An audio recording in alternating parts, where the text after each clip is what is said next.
Questão sobre primeiros socorros. Uma pessoa bateu a cabeça, perdeu a consciência e depois acordou dizendo que está bem. O que fazer? Se ela se sente bem, então não há necessidade de ir ao hospital. O que você acha? Letra B. Recomendar que a pessoa fique acordada por 24 horas. Estranho, né? Letra C. Nesse caso, mesmo se sentindo bem, a pessoa precisa passar por avaliação médica. E letra D. Levá-la ao hospital somente se tiver que fazer curativo. Nessa última aqui já dá para eliminar de cara por causa do somente. Somente é uma casca de banana e onde tem casca de banana é 90% de chance dela ser falsa. Então tá fora. E aí a gente ficou... Essa aqui de ficar acordado por 24 horas é o seguinte, quando a pessoa teve uma pancada na cabeça, ficou inconsciente, depois acordou, se ela está ali ainda dentro do carro ou no local do sinistro, do acidente, aguardando o resgate, é interessante que a gente tente mantê-la acordada, fazendo estímulos nela, conversando, mexendo com ela, para tentar mantê-la acordada, realmente. Mas esse lance aqui de ficar acordado por 24 horas, ainda mais uma pessoa que já levantou, já se diz estar bem, não faz sentido, né? Então tá fora.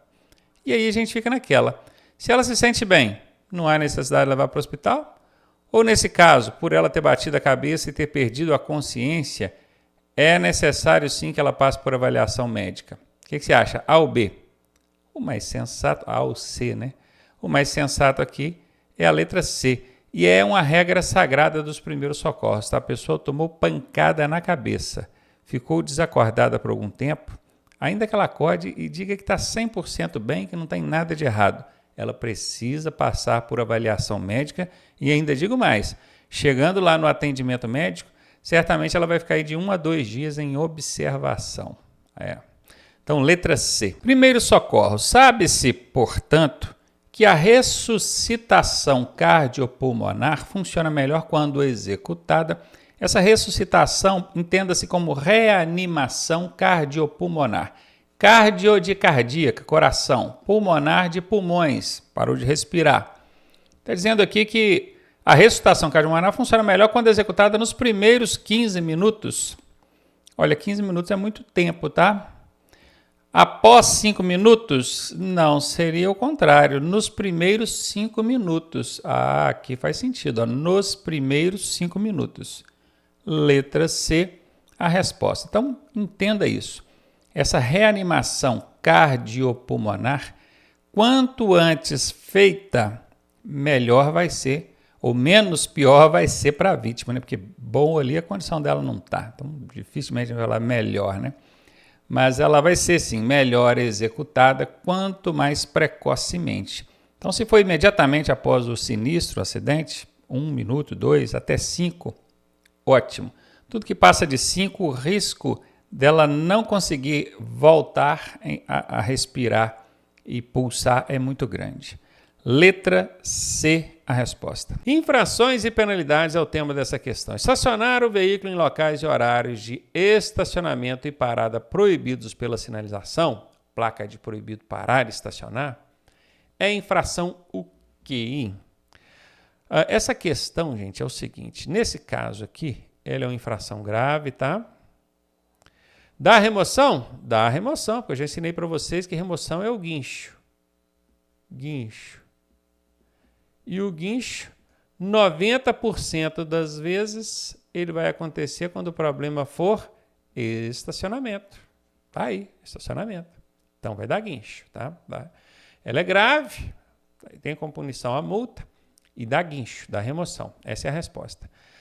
Agora, quer ver? Por que não é a letra A? Porque aqui fala de apreensão de veículo e apreensão não existe mais. Hoje em dia só existe remoção, que é o guincho, ou retenção, que é o veículo ficar no local. A apreensão deixou de existir desde 2015, há muitos anos.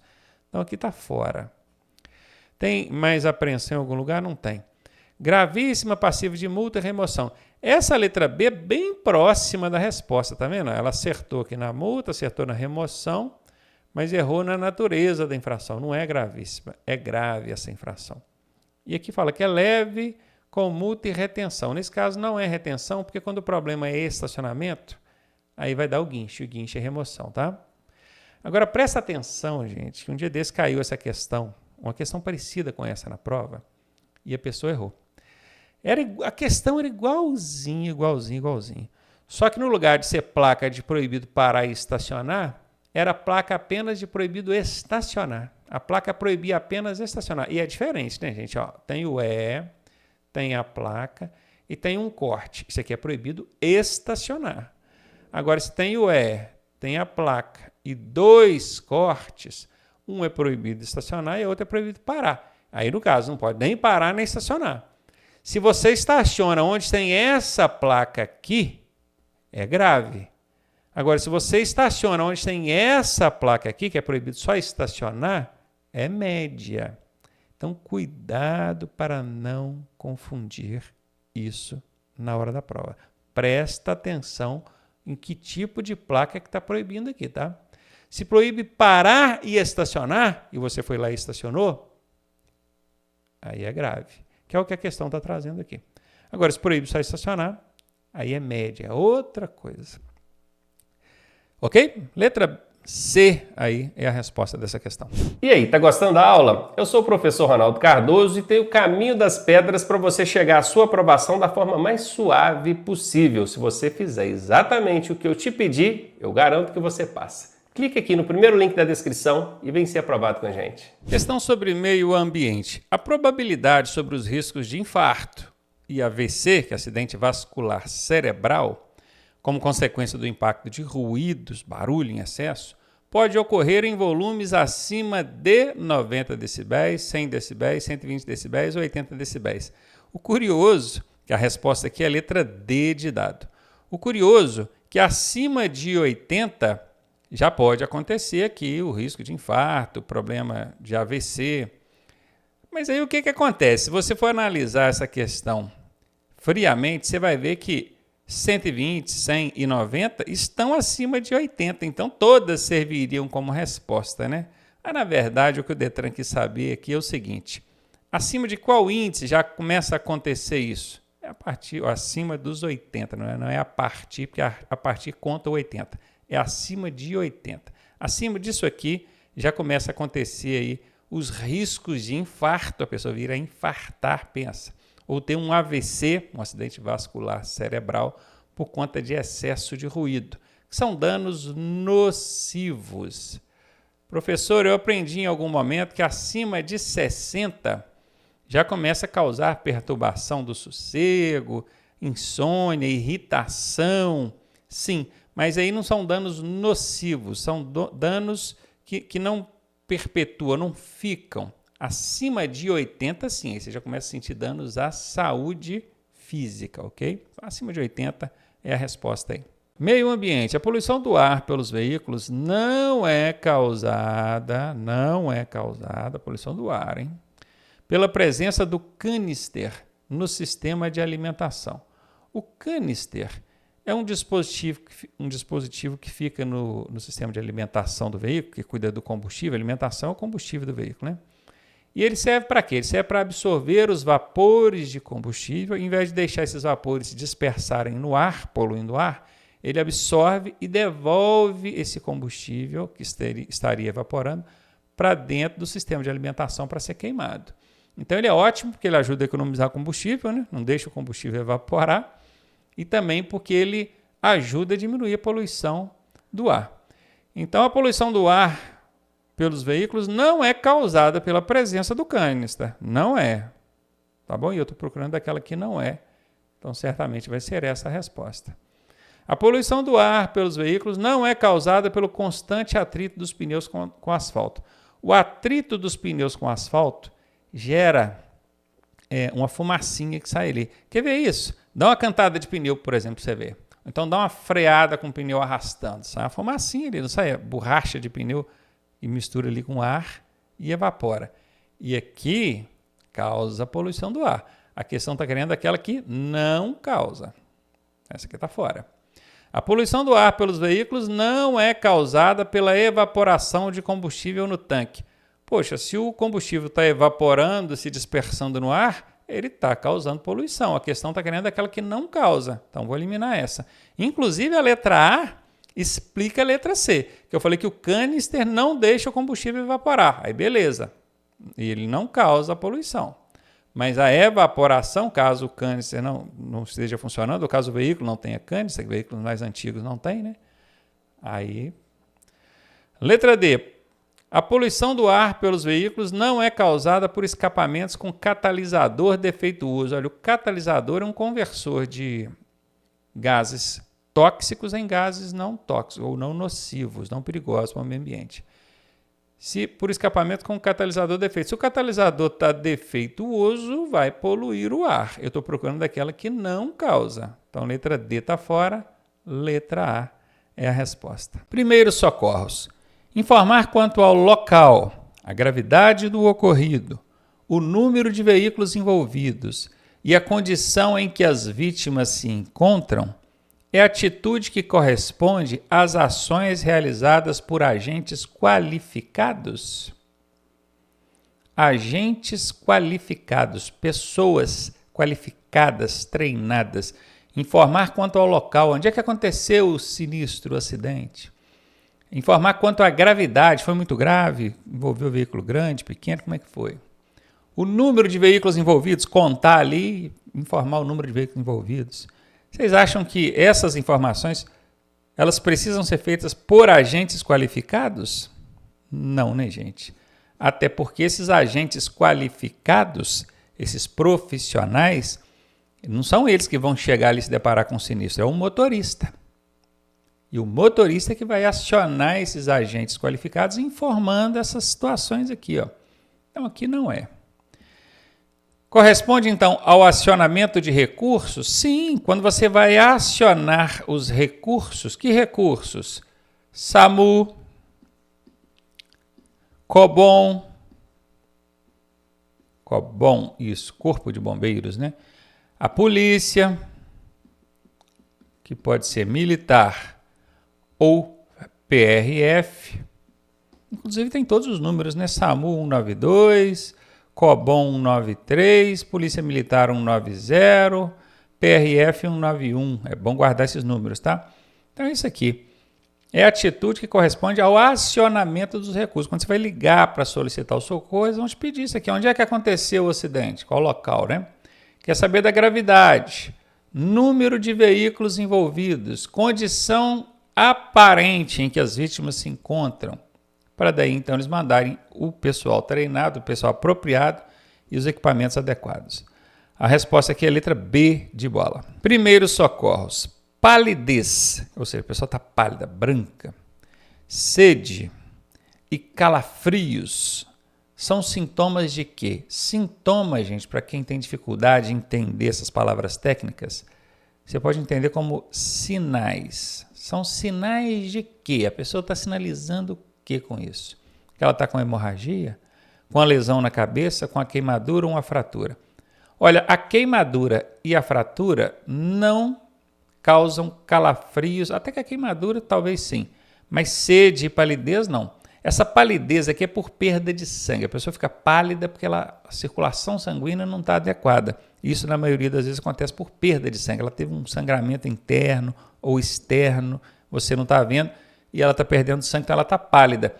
E um dos sintomas mais marcantes de uma pessoa que está com perda de sangue, com hemorragia, é sede. É sede. Principalmente se ela tiver com hemorragia interna. Um osso da costela ali quebrou, perfurou um órgão interno, um pulmão, um fígado, alguma coisa, e ela sente muita sede, ela fica com a boca seca, as mucosas secas, ela fica ávida por água, me dá água, e não pode dar água, tá? Nesse caso não pode dar água. Então, palidez, perda de sangue. Sede, sinal de hemorragia. Calafrios também entra nisso. Letra A é a resposta. Mais um aí de infrações e penalidades, ela traz para a gente o seguinte. Conduzir bicicleta em passeios, passeio é lugar de transitar pedestres, né? Onde não haja, ou onde não seja permitida a circulação, é porque o órgão de trânsito pode autorizar que a bicicleta circule pelo passeio, colocando lá a plaquinha, né? Autorizando a circulação de bicicleta.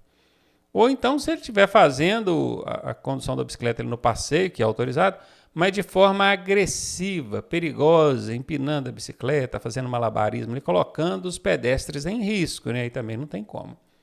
Tem como penalidade, quando fala penalidade, 99% das vezes, 99,9%, a penalidade vai ser a multa, tá? Cometeu uma infração, saiba que a penalidade vai ser a multa. Então aqui, ó, de cara, a gente vê aqui, ó, curso de pilotagem. Nem existe essa penalidade no Código de Trânsito Brasileiro. Inventaram para te enrolar aqui, né? E a outra, suspensão da CNH. Existe a suspensão do direito de dirigir, que o pessoal conhece como suspensão da CNH. Mas nesse caso aqui não vai aplicar, tá? Suspensão não. Até porque o camarada que está pilotando a bicicleta, ele nem é obrigado a ter CNH, né? Na maioria das vezes nem tem. Então isso aqui não faz sentido, isso aqui não existe. Elimino essa e essa. A multa sim, a multa acontece. Inclusive anota a dica aí, hein? Toda infração cometida na condução de bicicleta, a infração vai ser média. Se porventura cair na sua prova perguntando média, qualquer que seja a infração que é cometida na condução de bicicleta. Ah, estava pilotando a bicicleta, fez tal coisa. Ah, fez tal coisa errada, fez aquilo errado. Não importa o que é. Se a infração foi conduzindo bicicleta, ela é de natureza média. Vai ser sempre média, anota isso. Porque se perguntar em prova, você já guardou essa aí. Mas aqui não está perguntando se é leve, média, não. Só está perguntando qual que é a penalidade. Vai ter a multa, realmente. Aqui vai encaixar multa. Professor, mas tem multa para bicicleta? Tem. Normalmente não é aplicado por algumas questões administrativas e sistêmicas, mas existe. O Código de Trânsito prevê lá. É uma infração média e dá multa. Gerando como medida administrativa são aquelas punições acessórias à aplicação da penalidade. Então, ele vai aplicar a multa e vai reter a bicicleta, retenção da bicicleta. O que é isso? A retenção ela é diferente da remoção, que é o que está aqui embaixo. Porque a retenção, o veículo fica no local até que o problema seja resolvido. A remoção, o veículo é levado para o pátio e fica lá até que aí você vai ter que pagar ali a remoção, a estadia desse veículo lá no pátio e tal. Isso acontece para a bicicleta também, tá? E no caso aqui, desse tipo de infração, o que vai acontecer com a bicicleta é a remoção. Vamos levá-la para o pátio, você vai ficar sem sua bicicleta um tempo aí. Essa aqui é a resposta, letra B de bola. Mecânica é o tema dessa questão, ela traz para a gente o seguinte: observe as alternativas abaixo e assinale a incorreta sobre o funcionamento do motor. Gente, se você estiver fazendo prova escrita, impressa no papel, impressa, que você está fazendo a caneta, eu recomendo você destacar e colocar uma seta assim, ó, com a caneta bem grande, igual eu estou fazendo aqui, ó, bem rabiscado, que é para você não esquecer e acabar marcando a correta. É muito comum isso acontecer. Tem muita gente que perde questão em prova por causa disso. Se estiver fazendo no computador, bota o dedo assim, ó, em cima da palavra incorreta e continua lendo as alternativas. Deixa o dedo lá até você achar a resposta, para você não esquecer que você está procurando a incorreta, tá? Então, bora lá. A energia produzida pela queima da mistura ar-combustível é convertida em energia mecânica ou força motriz. Dá na mesma, tá? Energia mecânica não é energia elétrica, não confunde não, tá? Energia mecânica é o mesmo que força motriz. Pode ser que na sua prova, ao invés de cair energia mecânica, caia força motriz. Quem que gera energia mecânica? Quem gera força motriz? Que é a mesma coisa aí, né? É o motor do veículo, tá? É o motor. E como é que o motor faz isso? Queimando combustível, ó. Queima da mistura ar-combustível. O motor queima o combustível e gera energia mecânica, também chamada de força motriz. Isso aqui está correto. A energia produzida pela queima da mistura ar-combustível é convertida em energia mecânica. Correto. Eu estou procurando a incorreta, então não é essa. A ignição desloca a energia do motor para as rodas. Essa energia do motor aqui, ó, não é energia elétrica. Isso aqui é energia mecânica produzida pelo motor, que foi o que eu expliquei aqui na alternativa anterior, tá? Quem desloca, ou seja, transmite, leva, transfere essa energia do motor até as rodas é o sistema de transmissão. Não é a ignição, tá? Então tá fora. Essa aqui é incorreta. Eu estou procurando a incorreta. Achei a miserável. Vamos continuar analisando aí. A mistura ar-combustível, de novo, está falando aqui, ó, daquele que vai lá para dentro do motor. É levada para dentro do cilindro, o cilindro está lá dentro do motor, né? E comprimida, ela é comprimida e é queimada. Sim, isso é verdade. Esse ar combustível vai lá para dentro, o motor comprime, explode e depois joga o resultado da queima desse combustível queimado para fora. E letra D, nos motores a diesel, nós temos motores a gasolina, etanol, que é o álcool, né? GNV, e tem motor a diesel. Somente o ar é comprimido na câmara de combustão. Aí, isso aqui é verdade, tá? Isso aqui é verdade, não é incorreta. E teve muita gente que marcou essa como incorreta. Sabe por quê? Porque tem um macete que eu ensino, onde diz que essa palavra aqui é uma casca de banana. CB, casca de banana. E onde tem casca de banana é 90% de chance dessa alternativa ser errada, ser falsa. Como a questão está pedindo errada, incorreta, teve muita gente marcando a letra D, né? Pois é, só que 90% não é 100%. Então, de cada 10 vezes que você usar o macete da casca de banana, em 9 pode funcionar, em 1 pode não funcionar. E nesse caso não funcionou, tá? Se você usou o macete e errou, é porque dessa vez o macete não funcionou. A única incorreta aqui é a letra B, que está falando que a energia que o motor gera é levada para as rodas por meio do sistema de ignição. Não é, é o sistema de transmissão quem faz isso. Questão de mecânica, o sistema de... A gente não sabe qual, porque aqui ficou um intervalo para a gente preencher. Tem a função de... A gente não sabe qual. As peças móveis do motor, evitando alguma coisa prematuro, ou seja, antecipado, antes do previsto. Também ajuda no controle do calor gerado pela queima do combustível. Essa última parte aqui, ó, controle do calor gerado pela queima do combustível, tem um sistema que cuida disso, que é o sistema de arrefecimento. Ah, professor, então a resposta seria aqui, ó, arrefecimento, porque tem na letra B, não é.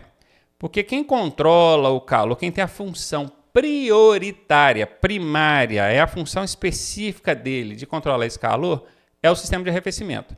Mas veja que aqui a questão está falando, ó, também ajuda no controle do calor.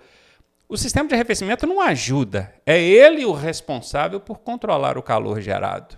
Agora, tem um outro sistema que ajuda o sistema de arrefecimento. Entendeu a sacada aí? Presta atenção nisso, tá? Para não confundir na hora da prova. Então, a gente já sabe que não é arrefecimento, porque arrefecimento, a função primária dele é essa. E tem um outro que ajuda. Quem que ajuda? Seria o sistema de ignição, o sistema de lubrificação ou o sistema de transmissão? A resposta é esse aqui, ó, sistema de lubrificação. E se você usar aqui, ó, você vai ver que tudo vai se encaixando e tem muito sentido. Quer ver? Eu vou até deixar marcadinha a resposta. Lubrificação, vai entrar aqui, ó. Lubrificação. Tem a função de lubrificar. Lubrificar. Aí, ó, as peças móveis do motorista, tem peças se movimentando ali dentro. E para evitar que elas se desgastem prematuramente, então evitando o desgaste. Desgaste prematuro. A função primária, prioritária do sistema de lubrificação é essa, lubrificar as peças móveis, evitando o desgaste. Mas ele tem uma função secundária, que entra em segundo plano, que é isso aqui, ó, ajudar o sistema de arrefecimento no controle do calor gerado pela queima do combustível. Mini aula aí para você, assista esse vídeo pelo menos umas 3 vezes para você entender e não confundir mais isso.